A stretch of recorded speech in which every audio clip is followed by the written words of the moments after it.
रीवा कांग्रेस में मचा घमासान, एक कमल ने छोड़ा साथ तो दूसरे कमल का थामा हाथ। बता दें कि 2 दिन पूर्व पार्टी से निष्कासित प्रदेश प्रवक्ता सहित जिला प्रवक्ता बीजेपी में शामिल हो गए हैं। पार्टी विरोधी गतिविधियों में शामिल होने पर प्रदेश प्रवक्ता ब्रजेश को 6 वर्ष के लिए किया गया था कांग्रेस पार्टी से निष्कासित। बता दें कि पार्टी में अंतर्कलह की क्या वजह है, अभी तक ये चीज़ें सामने नहीं आई है। पूरे मध्य प्रदेश सहित रीवा जिले में इन दिनों पंचायत व निकाय चुनाव का शोर मचा हुआ है। इस चुनाव को लेकर राजनीतिक पार्टियों में उठापटक के बीच बगावत और दल बदलने का सिलसिला भी बदस्तूर जारी है। रीवा में आज कांग्रेस पार्टी के 2 बड़े पदाधिकारियों ने पार्टी से बगावत करते हुए न सिर्फ पार्टी छोड़ दी, बल्कि रीवा प्रवास पर पहुंचे बीजेपी के प्रदेश अध्यक्ष के यहाँ तो बीजेपी की सदस्यता भी ले ली। दरअसल कांग्रेस का साथ छोड़कर बीजेपी में शामिल हुए नेताओं में कांग्रेस के प्रदेश प्रवक्ता ब्रजेश पांडे व जिला प्रवक्ता मनोज अग्रवाल शामिल हैं। बता दें कि प्रदेश प्रवक्ता ब्रजेश पांडे को ठीक 2 दिन पूर्व भी कांग्रेस पार्टी ने विरोधी गतिविधियों में शामिल होने व विपक्षी पार्टी के साथ तालमेल बिठाने के आरोप लगाते हुए 6 साल के लिए पार्टी से निष्कासित कर दिया था।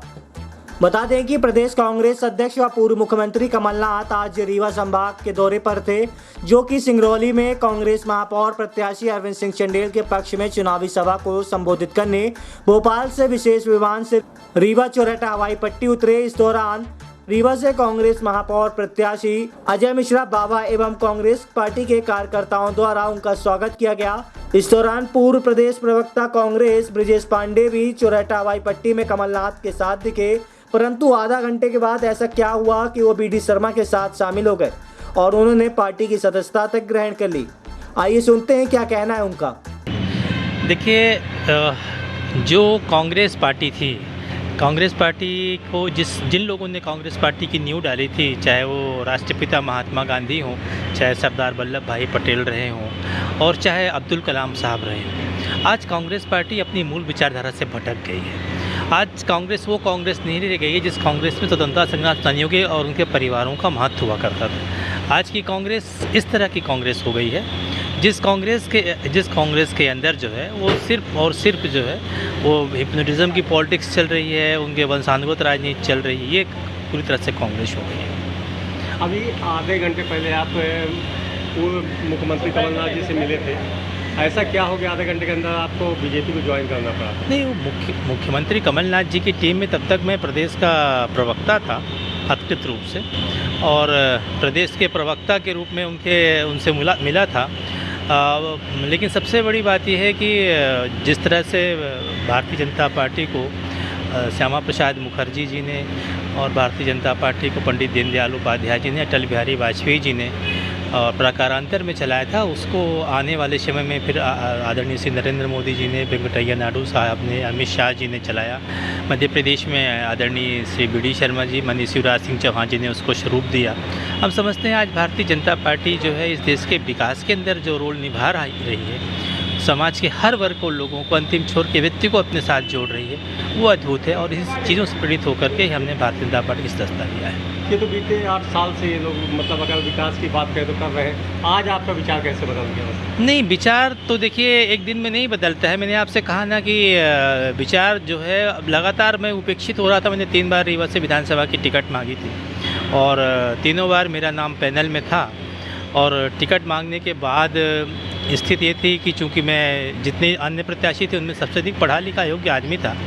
मैंने इंजीनियरिंग किया है, लॉ किया है, पत्रकारिता में मेरी जो है डिग्रियां हैं, उच्च डिग्री है, यहाँ यूनिवर्सिटी में पढ़ाया है। इसमें आपको कई पद दिए, बहुत पद दिए है ना? इसके निश्चित बाद भी आपको ऐसा क्या हो गया था, मतलब कि अचानक सब कुछ छोड़ के आपको यहाँ आना पड़ा? देखिए, कांग्रेस पार्टी ने जो पद दिया उसके लिए मैं कांग्रेस पार्टी का शुक्रगुजार हूँ, लेकिन जितने पद मिले मुझे अपनी मेहनत, अपनी योग्यता, अपनी दक्षता के बूते मिले, मेरी अपनी पढ़ाई लिखाई के बूते मिले।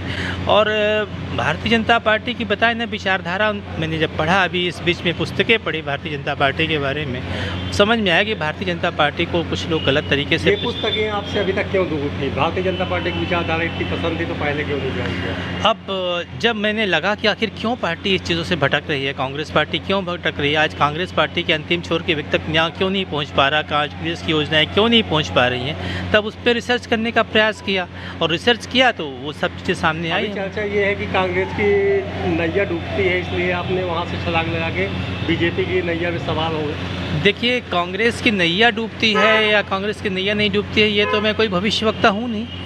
और दूसरी बात ये है कि चुनाव और जंग में हर चीज़ जायज़ हुआ करती है, और हम समझते हैं कि भारतीय जनता पार्टी की रीतियाँ, नीतियाँ और विचारों से प्रभावित होकर के हमने भारतीय जनता पार्टी की सदस्यता ग्रहण किया है। ये होने वाली है, अभी आपके खिलाफ लेटर भी जारी हुआ है, आपको नहीं। पार्टी से निकालने का। देखिए, ऐसा है तो नहीं कि आप पहले से नहीं, ऐसा कुछ तैयारी नहीं है। मेरे खिलाफ क्या कार्रवाई की जाती है?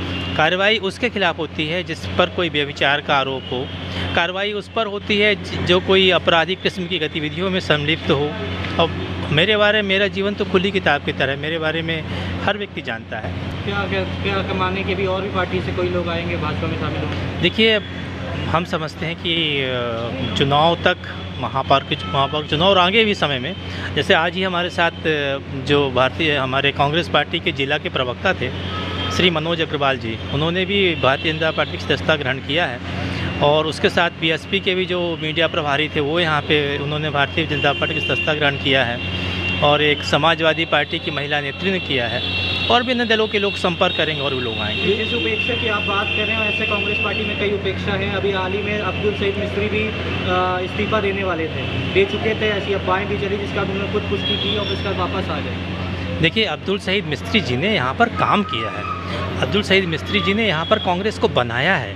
मुझे ध्यान है, अब्दुल सईद मिस्त्री जी यहाँ के शहर के जब अध्यक्ष हुआ करते थे तो बड़े लोकप्रिय नेता थे, और उनकी टीम में हम लोग जिला के उपाध्यक्ष हुआ करते थे। तो ऐसा तो मतलब जो लोग कांग्रेस के प्रति निष्ठावान हैं, प्रतिबद्धता से लगे हुए हैं, कर्तव्यपरायणता से अपनी जिम्मेदारी निभा रहे हैं, उनको महत्व मिलना चाहिए।